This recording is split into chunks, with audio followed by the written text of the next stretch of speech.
আর সঙ্গে এই রকম পাবদা মাছ।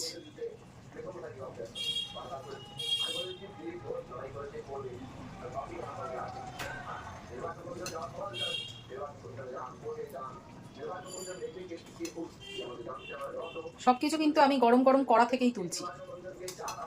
প্রথমে এই পাবদা মাছগুলোকে নুন হলুদ মাখিয়ে আধ ঘন্টার মতো রেখে দিয়েছিলাম। এবারে তেলে ফ্রাই করে নেব। অলরেডি সর্ষের তেল, মাছ ভাজার জন্য সর্ষের তেল তো লাগবেই। সর্ষের তেলের মধ্যে আমি নুন আর হলুদ দিয়ে দিয়েছি যাতে মাছটা সুন্দরভাবে ওল্টানো যায়। এটা আমার ভিডিও যারা যারা দেখেছে তারা অবশ্যই জানে। এইবারে মাছগুলো ভাজতে দিয়ে দেবো।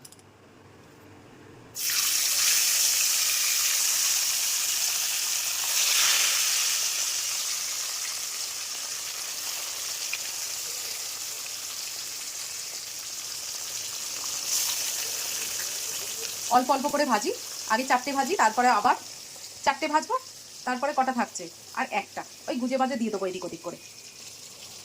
সমস্ত মাছ ভেজে নিয়েছি, দেখো একটুও ছাল চামড়া ওঠেনি। এই রকম মাছ ভাজা দেখলে বেশ মনটা ভালো লাগে। কড়াইতে অবশিষ্ট তেলের মধ্যে কালো জিরে ফোড়ন দিয়ে দিয়েছি আর 3টে মাঝারি সাইজের পেঁয়াজ দিয়ে দিলাম।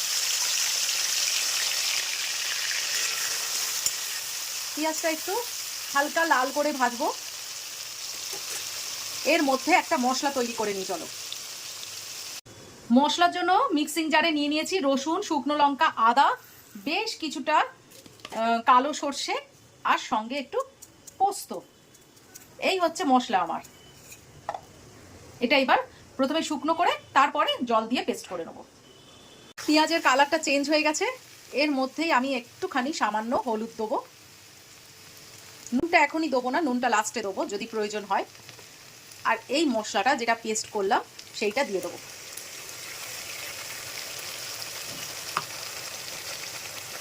ব্যালেন্সের জন্য সামান্য একটুখানি চিনি দেবো আর কালারের জন্য কাশ্মীরি লঙ্কার গুঁড়ো দেবো। এইবারে সুন্দর করে কষিয়ে নেবো জিনিসটাকে। এই রান্নাটা একবার শুধু একটু খেয়ে দেখো, আশা করি খুব ভালো লাগবে। মশলাটা ভালো করে কষানো হয়ে গেছে আর চারিদিক থেকে তেলও ছেড়ে দিয়েছে। এইবারে একটা টমেটো পেস্ট দিয়ে দেবো। টমেটোটাকে দিয়েও ভালোভাবে কষিয়ে নেবো যেন টমেটোর কাঁচা গন্ধটা চলে যায়। কালারটা দেখছো কি অপূর্ব এসছে। রান্না করতে করতেই না কিছু কিছু জিনিস দেখলে বুঝতে পারা যায় যে রান্নাটা কতটা ভালো হবে। টমেটোটাকে দিয়েও ভালো করে কষিয়ে নিয়েছি। এইবারে একটু জল দিয়ে দেবো। যেহেতু পাবদা মাছের রসা, তাই জন্য একদম গামাখা হবে না, একটুখানি ঝোল ঝোল থাকবে। তাই জন্য যতটা প্রয়োজন ততটা জল নিলাম। ঝোলটা আমার ফুটে গেছে, এইবারে সব মাছগুলো ঝোলের মধ্যে দিয়ে দেবো।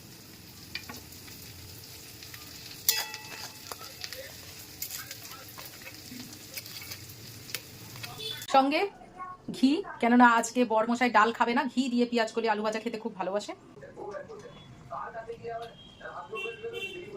ব্যাস, আর কিছু খাবে না। কেমন লাগলো অবশ্যই বলো। কালকে একটা নতুন রেসিপি নিয়ে আবার হাজির হব। আজকের মতো টাটা।